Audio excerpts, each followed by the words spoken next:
Stop saying sorry for my English. I'm not good at English. My English is bad. Change the statement from a negative to positive. I want to improve my English. Please correct me if I make mistakes. My English is getting better.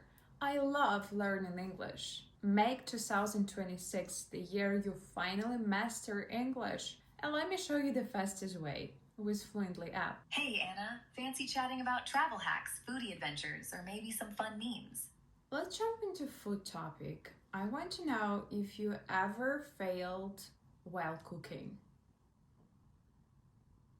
Oh, definitely. I once tried baking bread, but it came out so hard it could have been used as a doorstop. What about you?